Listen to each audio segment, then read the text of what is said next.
Nous sommes maintenant dans le cœur historique de Gdansk pour cette page spéciale élection européenne du soir 3. Gdansk, 6e ville du pays, sur les bords de la mer Baltique. Et quand on parle de Gdansk, on pense tout de suite à l'histoire contemporaine du pays, la fin de l'ère communiste et l'arrivée sur la scène politique de Lech Walesa, qui nous accueille maintenant dans son bureau.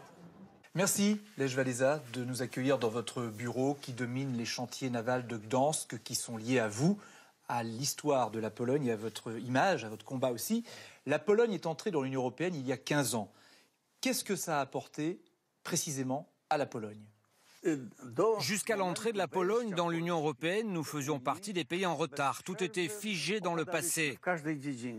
Nous n'avions pas beaucoup de relations avec le monde extérieur, aucune coopération avec personne.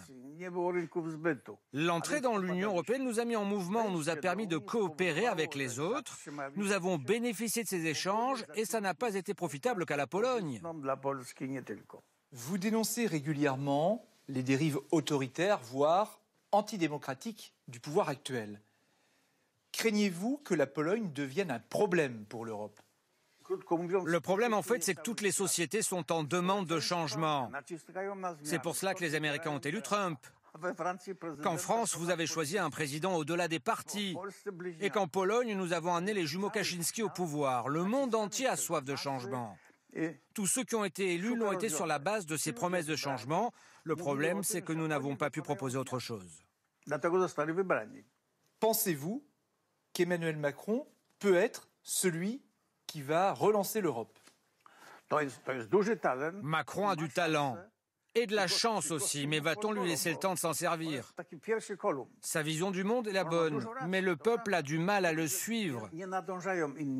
Il est très isolé en ce moment. En quoi il a raison ? Il a de bons projets politiques pour l'Europe, il veut faire bouger les choses. Mais en même temps, il doit obtenir l'adhésion du peuple pour gouverner. Vous vous êtes toujours revendiqué des valeurs chrétiennes, on le voit ici dans votre bureau. C'est un débat aussi au sein de l'Europe. L'Union européenne doit-elle officiellement reconnaître ses racines chrétiennes ? On peut reconnaître les valeurs chrétiennes de l'Europe, mais il faut aussi tenir compte de la diversité du continent.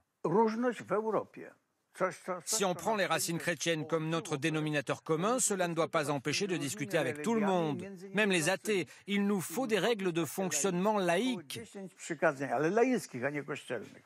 Pour terminer, pour vous, la vie politique, c'est définitivement terminé ? J'ai 76 ans, je me prépare pour la vie éternelle, pas pour un nouveau mandat électoral.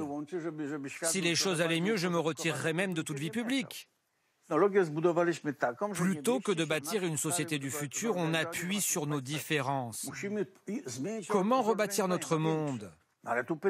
Sur quel modèle économique le faire ? Comment lutter contre le populisme et la démagogie ? Ce sont les 3 grandes questions d'actualité.